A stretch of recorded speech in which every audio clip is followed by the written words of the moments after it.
Quando alguém que amamos morre, nos perguntamos o que acontece com ela. Está sofrendo?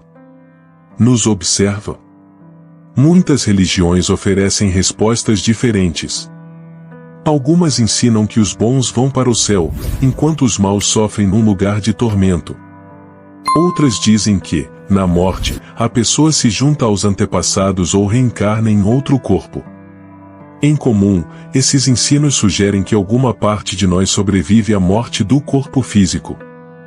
Mas será isso verdade? A Bíblia traz uma visão clara sobre a morte. De acordo com ela, quando uma pessoa morre, deixa de existir. O sábio Salomão declarou: "Mas os mortos não sabem absolutamente nada." Eclesiastes 9 versículos 5, 6, 10. Os mortos não pensam, não veem, não ouvem, nem têm sentimentos. O Salmo 146 versículo 4 confirma que, ao morrer, os seus pensamentos se acabam. Para Deus, a morte é como o sono de Lázaro, por exemplo, foi descrito por Jesus como alguém que o adormeceu ou na morte. João 11 versículos 11, 14, e ele não estava no céu, inferno ou reencarnado, mas em um sono profundo. A morte, segundo a Bíblia, não era o plano original de Deus para a humanidade. Ele criou o primeiro casal, Adão e Eva, para viver para sempre num paraíso na terra. Deus pôs até mesmo eternidade no coração deles, ou Eclesiastes 3 versículo 11.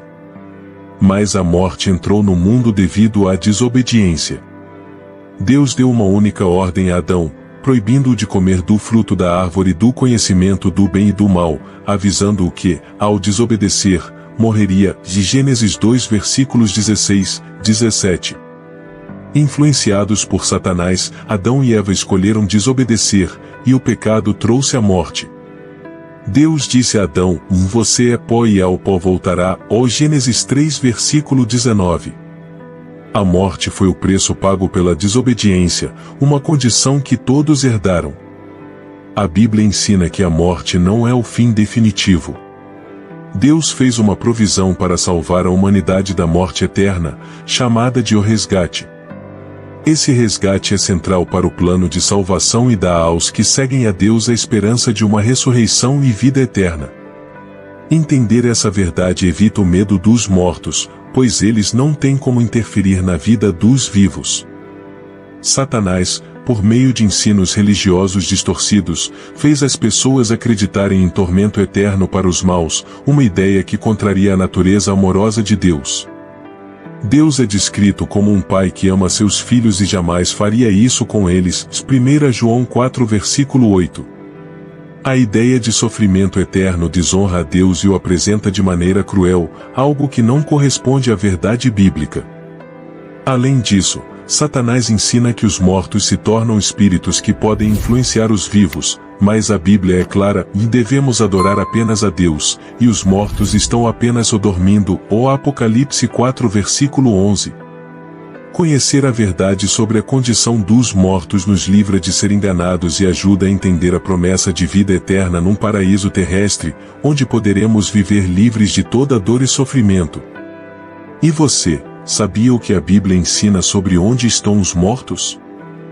Deixe seu comentário, like e compartilhe o vídeo para que mais pessoas conheçam a verdade sobre o que acontece após a morte. Que Deus o abençoe.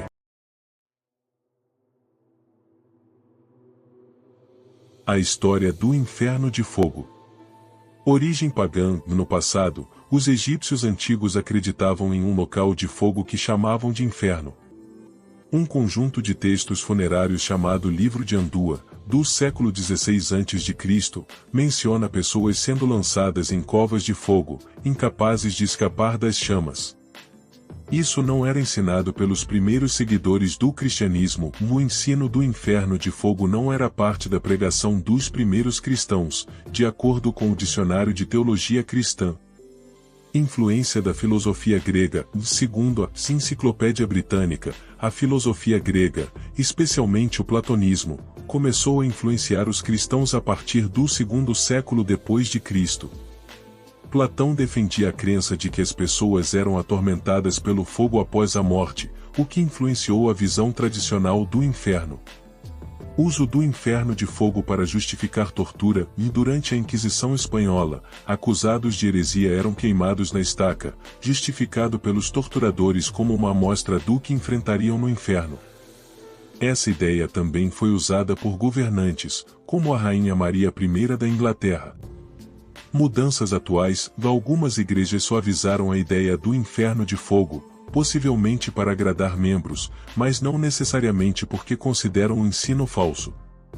O professor universitário Jackson W. Carroll comentou: as pessoas querem um Deus carinhoso e acolhedor. Falar sobre pecado e culpa não é muito popular hoje em dia. O inferno é um lugar de tormento eterno? Não. Palavras originais como o Seol, ou do hebraico, e o Hades, ou do grego, traduzidas como inferno em algumas Bíblias mais antigas, se referem à sepultura. A Bíblia indica que as pessoas na sepultura deixaram de existir, não sofrendo tormento eterno. Os mortos estão inconscientes, por isso não sentem dor.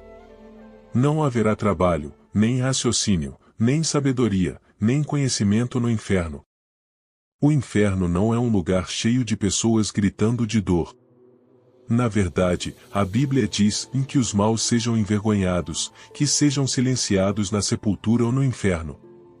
Deus determinou a morte como punição pelo pecado, não o tormento eterno em um inferno de fogo. A ideia de tormento eterno é contrária ao amor de Deus. Pessoas boas foram para o inferno? Não. A interpretação da palavra inferno em algumas Bíblias contradiz o ensino de que homens fiéis, como Jacó e Jó, esperavam ir para o inferno. Parábola do rico e Lázaro. Essa parábola não é uma história real, mas uma narrativa para ensinar lições morais. Não deve ser interpretada literalmente. O inferno como separação total de Deus. Não. A Bíblia ensina que os mortos não têm consciência e não estão cientes de sua separação de Deus. Alguém já saiu do inferno? Sim. A Bíblia relata 9 pessoas indo para a sepultura, o inferno, e sendo ressuscitadas. Se estivessem conscientes, teriam falado sobre sua experiência, mas a Bíblia indica que estavam inconscientes, como em um sono profundo. E a parábola do rico e Lázaro, que Jesus contou? Essa parábola está registrada em Lucas capítulo 16 versículos 19 a 31. Parábolas são histórias que servem para ensinar lições morais e mostrar o ponto de vista de Deus sobre os assuntos. A parábola do rico e Lázaro não é uma história que realmente aconteceu. Como o entendimento da verdade sobre o inferno pode impactar você? Aqueles que ensinam que o inferno é um lugar de tormento estão promovendo uma visão deturpada de Jeová Deus e suas características. Embora a Bíblia afirme que Deus vai destruir os ímpios, a ira justa não é a característica predominante de Deus. É importante compreender que Deus não é malévolo nem vingativo. Ele questiona: acaso tenho eu prazer na morte do ímpio? Se Deus não se alegra com a morte dos ímpios, como então poderia se regozijar ao vê-los sendo atormentados eternamente? A qualidade principal de Deus é o amor. De fato, o Senhor é bom para todos, a sua compaixão alcança todas as suas criaturas. Deus deseja que desenvolvamos um amor genuíno por Ele em retorno. O que impulsiona suas ações, o receio do inferno ou o amor por Deus? A doutrina de que as almas enfrentam sofrimento no inferno promove um temor mórbido em relação a Deus. Por outro lado, aqueles que compreendem a verdade sobre Deus e cultivam um amor por Ele desenvolvem um temor saudável. O Salmo capítulo 111 versículo 10 destaca: o temor do Senhor é o princípio da sabedoria, por todos os que praticam seus mandamentos têm bom senso. Esse temor de Deus não é baseado em um medo extremo, mas sim em respeito e profunda reverência pelo Criador. Esse tipo de temor instiga em nós um desejo saudável de não desapontá-lo. Quem será liberto da sepultura?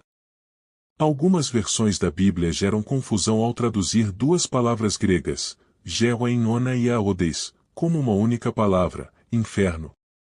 Na Bíblia, o termo Geoenona se refere à destruição total, sem a esperança de ressurreição.